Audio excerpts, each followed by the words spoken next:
नमस्कार विद्यार्थी मित्रांनो, मी ऑफिसर एज्युकेशन चॅनलमध्ये तुम्हा सर्वांचं स्वागत आहे। आज आपण 30 जानेवारीच्या इम्पॉर्टंट अशा चालू घडामोडी पाहणार आहोत। लेक्चरला सुरुवात करण्याआधी ज्यांनी कोणी चॅनलला सबस्क्राइब केलेलं नाही त्यांनी खाली सबस्क्राइब नावाचं बटन आहे, त्या बटनवरती क्लिक करा। त्यानंतर तुम्हाला एक बेल आयकॉन येईल, त्या बेल आयकॉनवरती सुद्धा क्लिक करा, जेणेकरून नवीन व्हिडिओ अपलोड केले की तुम्हाला त्याचं नोटिफिकेशन येईल। लेक्चरच्या एंडला आपण क्वेश्चन ऑफ द डे घेतो, त्याचा आन्सर तुम्हाला कमेंट बॉक्समध्ये मेन्शन करायचा आहे। तोच क्वेश्चन आपण दुसऱ्या दिवशी लास्ट डे क्वेश्चन म्हणून घेतो आणि तो रिवाइज करतो। जर तुम्हाला हे लेक्चर युजफुल वाटलं, इम्पॉर्टंट वाटलं तर तुम्ही लाईक करायला विसरू नका। तुमच्या मित्रमैत्रिणींच्या व्हॉट्सअप टेलिग्राम ग्रुपमध्ये शेअर करा। चला सुरुवात करू आपण आता कालच्या क्वेश्चन पासून। बघा कालचा क्वेश्चन काय आहे, अटल सेतू या पुलाचे उद्घाटन कोणत्या राज्यात झाले? तर याचं उत्तर आहे पर्याय क्रमांक 1 गोवा। आपण अटल सेतू सोबतच गोव्याच्या रिलेटेड ज्या ज्या न्यूज होत्या त्या पाहिलेल्या होत्या। पहिल्यांदा आपण इथे अटल सेतू विषयी पाहू। अटल सेतू गोव्यातील मांडवी नदीवरती आहे, 5.1 किलोमीटर लांबीचा आहे, बरोबर। आणि गोवा इन्फ्रास्ट्रक्चर डेव्हलपमेंट कॉर्पोरेशन आणि L&T यांनी मिळून भागीदारीमध्ये हा पूल तयार केलेला आहे। 4 पदरी हा पूल आहे, बरोबर। याच्यानंतर आपण पाहिलेलं होतं गोव्याच्या रिलेटेड न्यूज होत्या, इफ्फीची न्यूज पाहिलेली होती, ओके। तर international film festival of India, भारतीय आंतरराष्ट्रीय चित्रपट महोत्सव, ज्याचं 49वे एडिशन होतं ते गोव्यामध्ये झालेलं आहे, जे की गोव्यामध्येच दरवर्षी केलं जातं। 2004 पासून हे गोव्यामध्ये होते। इफ्फीच्या 35th एडिशन पासून हे गोव्यामध्ये होते, हे तुम्हाला लक्षात ठेवायचं आहे।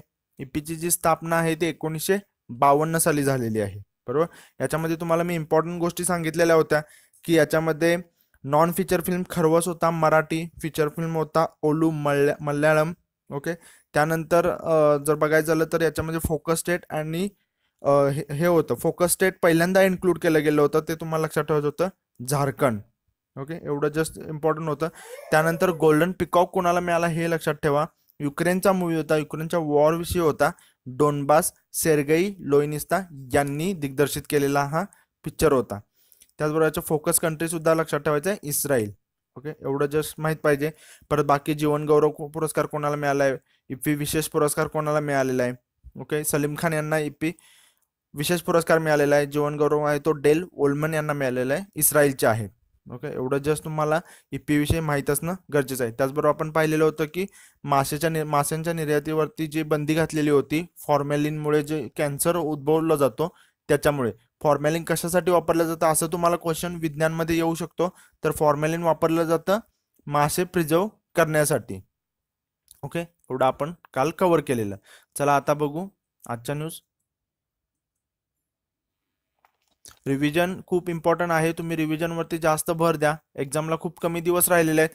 तुम्ही आता लेटेस्टच्या रिलेटेड काय आहे आणि तुम्ही पास्टमध्ये 2-4-5 महिन्यापूर्वी काय झालेलं आहे ते कसं रिलेट करता येईल, कसं तुम्हाला जास्त मागचं रिवाइज करता येईल याच्यावरती तुमचा जास्त फोकस असणं गरजेचं आहे।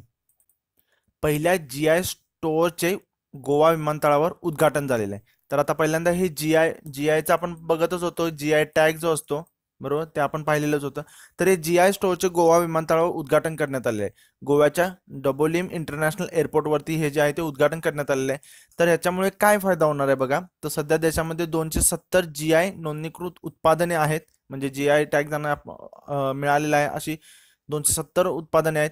तर अशा उत्पादनांना बाजारपेठ तसे देशी विदेशी ग्राहक मिळवण्यासाठी GI स्टोअर अर्थात भांडार म्हणजे जे आहे ते याची कल्पना समोर आली आणि मग हे आता याला सुरुवात झालेली आहे गोव्यापासून, ओके। तर गोव्यात याची सुरुवात झाली असून ते आता यांचे एम काय आहे, तर 101 विमानतळावर अशी भांडारे म्हणजेच स्टोअर सुरू करण्यात येणार आहेत। आणि याची जी माहिती आहे ती सुरेश प्रभू यांनी दिलेली आहे।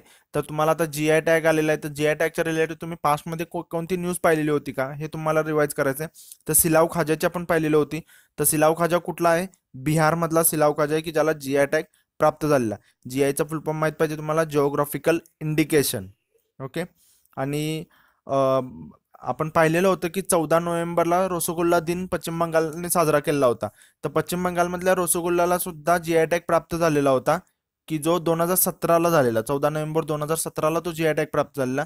आणि मग त्याचा तो वर्धापन दिन म्हणून त्यांनी मग तो रसगुल्ला दिन 14 नोव्हेंबर 2018ला साजरा केला होता। ही पण एक GI टॅगच्या रिलेटेडच न्यूज होती, तर तुम्हाला हे पण इथे रिवाइज करणं अपेक्षित आहे, ओके। बघू पुढे।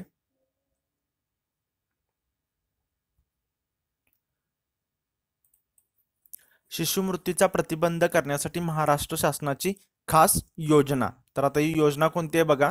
तर शिशुमृत्यूचा प्रतिबंध करण्यासाठी महाराष्ट्र शासनाने जे आहे ते बेबी केअर किट वितरित करण्याचं ठरवलेलं आहे. प्राथमिक आरोग्य केंद्रे आणि सरकारी रुग्णालयामध्ये जन्मलेले जे लहान बाळ असतात त्यांना बेबी केअर किट असणार आहे. त्या बेबी केअर किटमध्ये मग त्या लहान मुलांसाठी जे जे उपयुक्त असे वस्तू असतात ते त्याच्यामध्ये दिले जाणार आहेत. ओके, आणि ही जी योजना आहे ती फक्त पहिल्या मुलासाठी लागू असणार आहे आणि याच्यामुळे सुमारे 4 लाख महिलांना संपूर्ण राज्यात फायदा होऊ शकतो. तर या किटमध्ये बघा कंबल, टॉवेल, थर्मोमीटर, बाळाचे तेल, शॅम्पू, म्हणजे जे बाळासाठी जे उपयुक्त गोष्टी असतात त्या याच्यामध्ये अवेलेबल असणार आहेत. फक्त तुम्हाला लक्षात ठेवायचं आहे की शिशुमृत्यूचा प्रतिबंध करण्यासाठी कोणत्या राज्य शासनाने ही योजना केलेली आहे, तर महाराष्ट्र शासनाने केलेली आहे. याची किंमत जवळपास 2,000 रुपये असणार आहे. एवढं जस्ट लक्षात ठेवा. आता महाराष्ट्र आलेलं आहे तर तुम्ही तर महाराष्ट्राच्या रिलेटेड ज्या म्हणजे न्यूज होत्या इम्पॉर्टंट अशा तुम्हाला वाटतात त्या तुम्ही इथं रिवाइज करणं अपेक्षित आहे. जसे की मराठा समाजासाठी आरक्षण 16%, कोणाच्या अध्यक्षतेखाली समितीने निर्णय घेतला, तर न्यायमूर्ती NG गायकवाड यांच्या समितीने. त्यानंतर तुम्ही कन्सिडर करू शकता की मेगा फूड पार्क जे आहे, दुसरे मेगा फूड पार्क कुठे झाले, तर औरंगाबादमधील पैठण तालुक्यातील वाहेगाव आणि घनगाव येते. बरोबर, हे जस्ट तुम्ही लक्षात ठेवा. आणि पहिलं जे होतं ते साताऱ्यामधील देगाव येते. आणि याचं उद्घाटन कोणी केलं हे लक्षात ठेवा. अन्न प्रक्रिया उद्योग मंत्री हरसिमरत कौर यांनी केलेलं होतं. त्यानंतर INS विराट, खूप इम्पॉर्टंट, हे लक्षात ठेवा तुम्ही. INS विराट तरंगते वस्तू संग्रहालय बनण्यास महाराष्ट्र राज्याच्या मंत्रिमंडळाने जी मान्यता दिलेली होती ते लक्षात ठेवा. ते कुठे असणार आहे हे पण लक्षात ठेवायचं आहे.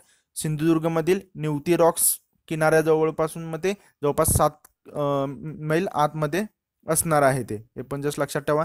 आणि मग हे जे असणार आहे INS विराट, याचं एक म्हणजे तुम्ही म्हणू शकता की तिथे एक ॲडव्हेंचरस स्पोर्ट्स पण स्पोर्ट्ससाठी सुद्धा ते फेमस होणार आहे, की ज्याच्यामध्ये सागरी असे खेळ केंद्र सुद्धा ते असणार आहे. त्याच्यामध्ये स्काय डायव्हिंग आहे, ओके, पॅरासेलिंग आहे, अशा प्रकारचे खेळ सुद्धा असणार आहेत तिथे. आणि तुम्ही INS विराट विषयी सुद्धा तुम्हाला इथं माहीत पाहिजे की INS विराट 2017लाच निवृत्त झालेली होती नौदलामध्ये जवळपास 30 वर्षांची सेवा दिल्यानंतर.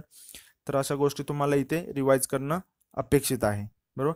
आणि दुसरी एक गोष्ट आपण पाहिलेली होती की पुण्यामध्ये जे आहे पहिला देशातील घुबड महोत्सव होता, तर पुण्यामधील कुठे पिंगोरी येते. ओके, हे पण जस्ट तुम्ही, पिंगोरी कुठे आहे, पुरंदरच्या येते.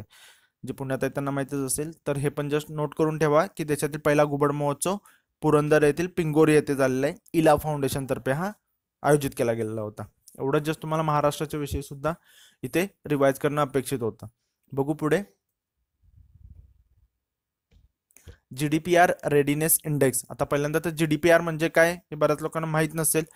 तर GDPR म्हणजे डेटा प्रोटेक्शन रिलेटेड असतं. आता तुम्ही फेसबुकची न्यूज तुम्ही म्हणजे जे मध्ये न्यूजमध्येच होतं, त्यामुळे कदाचित तुम्हाला याचा फुल फॉर्म विचारला जाईल, त्यामुळे इन्क्लूड केलेलं आहे. तर बघितलेलं होतं तुम्ही, तो व्हिडिओ वगैरे व्हायरल पण झालेला, ते बघितलं असेल. मग त्या याच्यामध्ये आपला जो डेटा असतो त्यांच्याकडे, तो ते शेअर करू शकत नाहीत.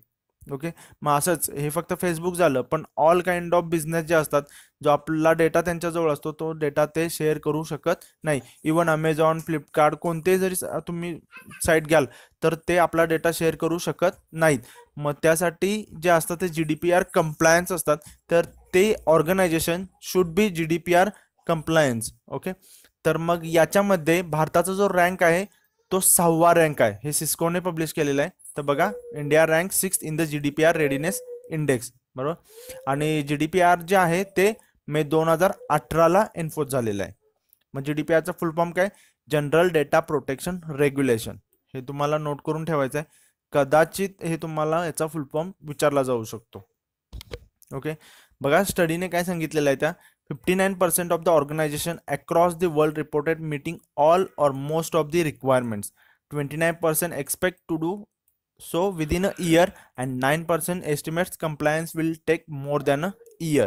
ओके, म्हणजे बघा हे अजूनही काही काही ऑर्गनायझेशन आहेत की ज्या अजून पूर्णत्व त्यांनी GDPR कंप्लायन्स नाही आहेत. Organisation should be GDPR compliance. Okay, बघू पुढे. जस्ट तुम्ही फुल फॉर्म साठी हे नोट करून ठेवा आणि तुम्हाला जस्ट माहित पाहिजे की GDPR काय आहे. स्वच्छतेसाठी दक्षिण रेल्वेला पहिले स्थान देण्यात आले आहे. स्वच्छतेसाठी दक्षिण रेल्वेला पहिले स्थान देण्यात आलेले आहे. हे जस्ट बघा रेल्वेच्या रिलेटेड न्यूज आहे म्हणून घेतलेलं आहे. मग आता रेल्वेच्या रिलेटेड जेवढ्या न्यूज आहेत त्या तेवढ्या तुम्ही इथे रिवाइज करणं अपेक्षित आहे. सर्वात उंच रेल्वे लाईन आहे, UTS ऑन मोबाईल आहे, बरोबर, ई दृष्टी सॉफ्टवेअर आहे, देशातील पहिले रेल्वे विद्यापीठ आहे, रामायण एक्सप्रेस आहे. हे सर्व ज्या न्यूज आहेत त्या तुम्ही ज्या आहेत त्या इथे रिवाइज करणं अपेक्षित आहे. तर इथे बघा दक्षिण रेल्वेने स्वच्छतेसाठी प्रथम क्रमांकाचं स्थान प्राप्त केलेलं आहे. आणि हे जे आहे ते IRCTCच्या जे गाड्या आहेत त्यांचे जे प्रीमियम स्वच्छता सर्वेक्षणाअंतर्गत जे केलेलं होतं त्या सर्वेक्षणाअंतर्गत ही श्रेणी देण्यात आलेली आहे. आणि मग हे दक्षिण रेल्वेला प्रथम स्थान दिलं गेलेलं आहे. तर बघा 2018 दरम्यान दक्षिण रेल्वेने निव्वळ उत्पन्न 6 कोटी, जे मागील वर्षीच्या उत्पन्नापेक्षा 10% जास्त होतं. एवढं तुम्हाला हे काय इम्पॉर्टंट नाही, फक्त तुम्हाला लक्षात ठेवायचं की कोणत्या रेल्वेने याचा प्रथम क्रमांक मिळवलेला आहे. जस्ट आणखीन बघा याच्याविषयी प्रवाशांच्या वाढत्या मागण्या पूर्ण करण्यासाठी दक्षिण रेल्वेने गेल्या 4 वर्षामध्ये 54 गाड्या सुरू केलेल्या आहेत. बाकी तुम्हाला एवढं इम्पॉर्टंट नाही, फक्त जस्ट दक्षिण रेल्वे एवढं लक्षात ठेवा. आणि ज्या ज्या रेल्वेच्या रिलेटेड न्यूज होत्या त्या तुम्ही इथे रिवाइज करणं अपेक्षित आहे. ओके, आता इथे आपण नाही रिवाइज करत आहे, पण तुम्ही इथे रेल्वेचे जे आहेत मी न्यूज सांगितलेल्याच आहेत.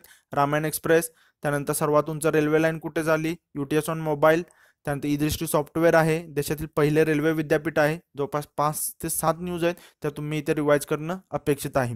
रिव्हिजनवरती जास्त फोकस करा मित्रांनो. बघू पुढे. बघा क्वेश्चन ऑफ द डे.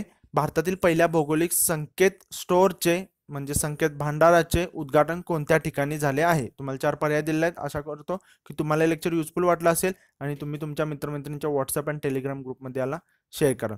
भेटू पुढच्या लेक्चरमध्ये. तोपर्यंत धन्यवाद.